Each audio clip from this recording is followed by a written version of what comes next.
Alright, hey guys, welcome back to another video, and today we received the 1.7 patch for Bannerlord. So I'm gonna do it this way for this video.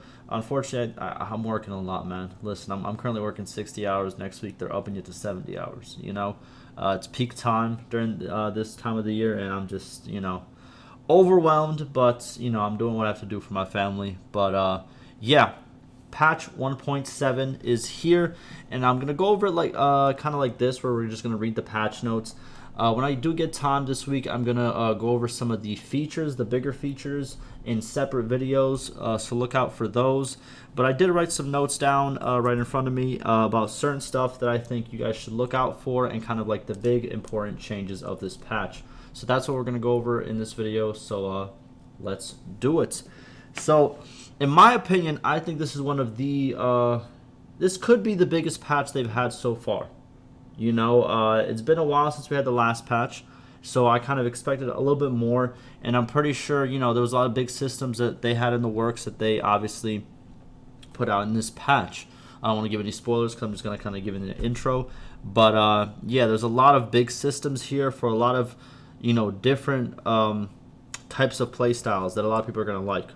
So without further ado, let's start it. Like always, they got the crash fixes. You know what it is. Good to always see them. Got the performance fixes, memory leaks. Again, very good to see. I think when it comes to, the performance changes, crash fixes, bug fixes, I think it's just been, always good in my opinion. It's always progressed in a good, steady way as the patches came out. Next, we got some localization, better support for a lot of different languages. More people get to play. Always good to hear. Then we got some 2 new armors. I'm pretty sure someone's going to post it down below over here. But, yeah, 2 new armors. They always add like 2 or 3 new armors or helmets. Always cool to see. We got some ballista covers. But now we're going to move down a little bit. We got, what's it called? This one I kind of like. It's kind of a small change, but I do like it. So we have music intensity now increases slightly when the charge order is given. So it's a little bit more epic. It's a little bit more hyped up, which I do enjoy. Next we have is, what's it called? Moving on to the UI. We have this one right over here. We have the custom battle size has been changed. So if you want to do the custom battles, it's right below the single player option in the game. You have custom battles. Before it was 200 versus 200. Now you can do 1,000 versus 1,000, which I think is great. I think 200 was way too little, and I think 1,000 will actually make it a very, very fun thing to do, actually. To actually, experience. Plus, obviously, how you can choose whatever characters you want in there, or whatever type of unit you want to go inside the battle. I think this is a very good improvement. You just have to change your settings, to medium. And then, you'll be able to do 1,000 versus 1,000, which I think is great. Next we have is movement speed. So movement speed of a party is now visible on the top of the party next to its name for easier comparison. So this is on the map. You can now see it. I don't know if you need to hold Alt, but just check it out. If it's not shown right away, just hold the Alt key and it should be shown. Next we have is this right over here. Notables that support the player's clan are now shown in the clan screen /income tab. This is great because before it was so hard to figure out who are the notables, how you got them, and they have explained how you got them previously, but now you can actually see, who's supporting who, which I think is great. And then we also have the hide battle. Where is it? It's right here. They added a new game option, Hide Battle UI, which disables the mission UI automatically for better immersion. So now if you want to, obviously hide your AI, for a little bit better immersion, or if you want to capture some, some gameplay. I know some people did some a long time ago. It might come back now because of this option, and maybe more options in the future of hiding more things. But I've seen some YouTube compilations of them trying to show this epic battle scene with some music in the background. I thought it was very cool, and it did very good in terms of views and all that. So hopefully we get to see more of those. Now moving on to battle and sieges. This is the big beef of the patch right here. Big beef of the patch. First, with the battle terrain system. Woohoo! We're here. Listen, the spawn positions and facing directions of attacking and defending side inside the field battle mission are now determined by the encounter position / direction on the campaign map. There it is. Just letting you know, like they said it before, this is not fully finished. There will be more maps added. They currently have added 23 new battle scenes, right, for the more recognizable regions. And I'm pretty sure if you're in some random forest, they're still going to use the, as you can see, this increases the total count to 72. What this means is, for the more recognizable, like let's say bridges or like, you know, mountain passes, those are going to be in these new battle scenes. But the ones that aren't really recognizable, let's say you just caught up with somebody in some random forest, which there are plenty of forests in the map, then you will spawn into one of those randomly generated ones that, you know, are pure forest or whatever, you know, it could be. But again, this is a great start, and hopefully they will do more in the future. As you can see, they say right here, they will expand the pool over time. Next, they added a new order of battle system for all of you formation nerds. Listen. No, I'm just kidding. Listen. But in all seriousness, this should be great for people who really like to focus on formations. You can now send in troops, you know, in kind of like waves. And also before the mission starts, if there's over 20 troops in the encounter, you know, whether it's on the attacking side or defending side, you can choose who gets priority and like who goes first, who goes last, all of that. And you know, as you can see right here, you can assign captains. What's it called? Players can give starting orders to those formations and place them before the battle starts.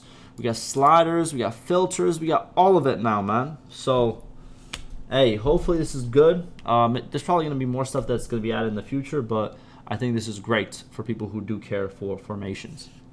Next, we have the improved battle morale system. Alrighty, so agents will now slowly regain lost morale up to half of their initial morale in battles. Okay.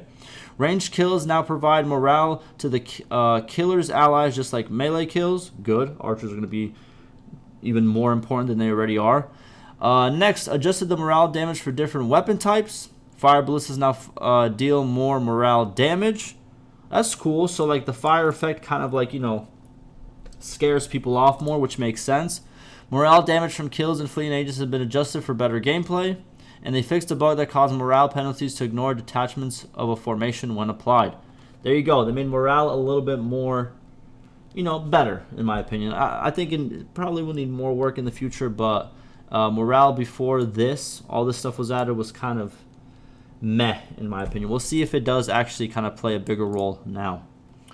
Next, they increased the effectiveness of starvation as a siege tactic, which is very good. I think, you know, it's a good tactic to have, especially if you have the numbers and you want to starve out a town or a castle.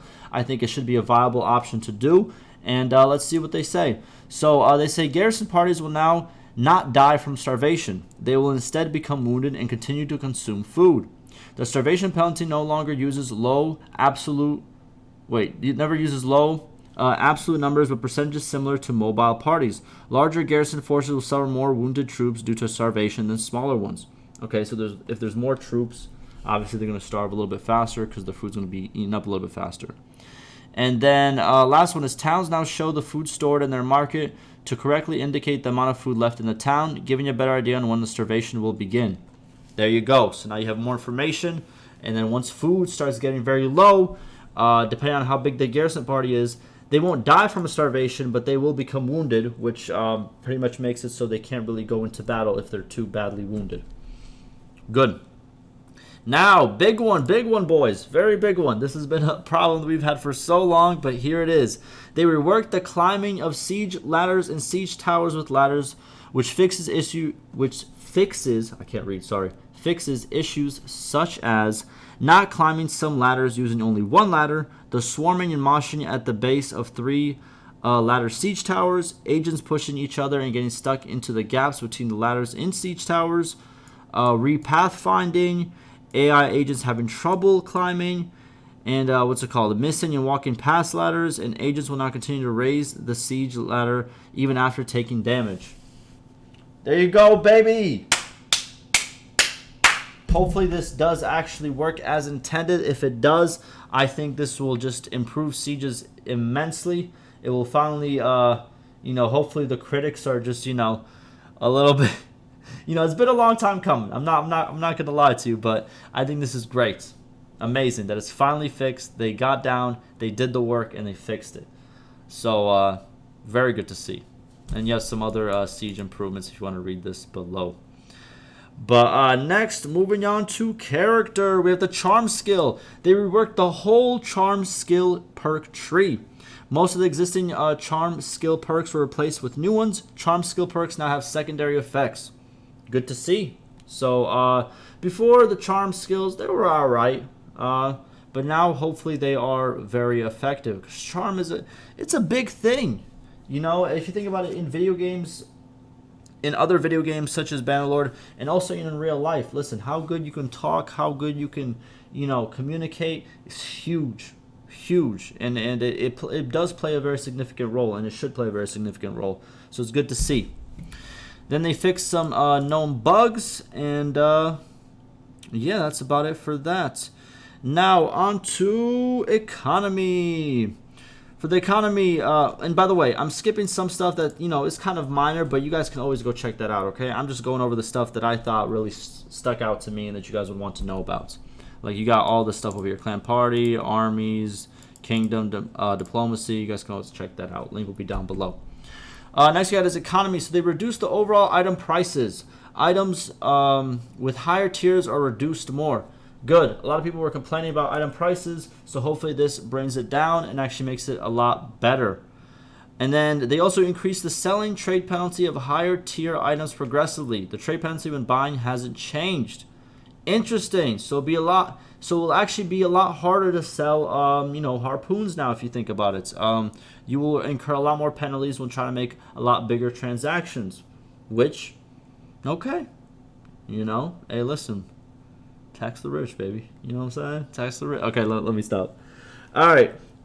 Next, we have is quests. We have added dragon banners and pieces to the sandbox mode, which can be acquired by completing the storyline quests. Not equipable for missions as of yet. Ding, ding, ding. We're getting banners, baby. We're getting banners, baby. Where has banners been? It is called Bannerlord. Where are the banners? They're coming. There you go. They are on the way.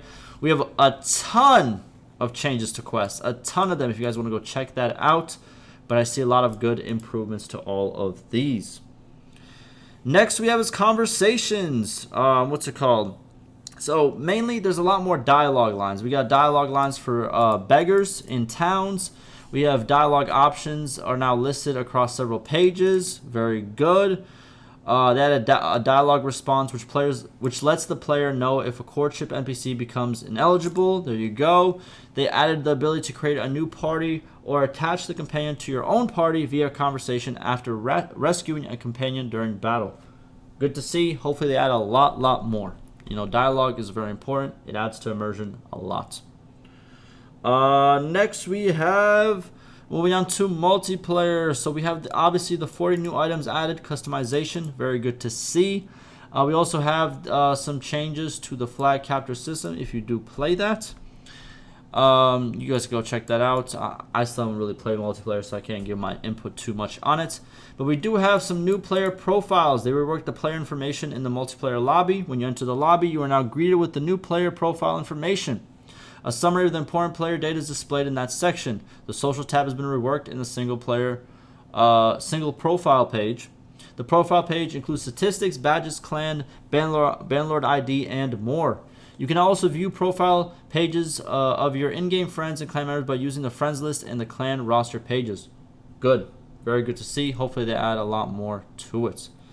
And lastly, I wanted to go over the modding changes. There's a lot of them. Like always, they continue to push the modding and, you know, changes of that sort. And it looks well received. So it's always good to see. We're going to be getting some good mods, hopefully, in the future. So, yeah. But that will do it for me. A lot of people are very happy with this patch. Like, a lot of people saying this is very good. Even some people who I remember back in the day didn't really enjoy it. They have become finally some update enjoyers, which is good to see. Again, very big patch. Probably going to be some bugs, not going to lie to you. Hot fixes are probably going to come next week since it is Friday. So it is what it is. But very good to see. Very good patch. A lot of very good stuff added. Like I said, I am going to make more videos on, what's it called? Like stuff that's included in this patch a little bit later down the road. I have to get back to bed after I upload this video. And gotta go back again for 11.5 hours. Woohoo! Not really, but you know, that's life. Alright, boys, stay safe, and I will see you in the next one.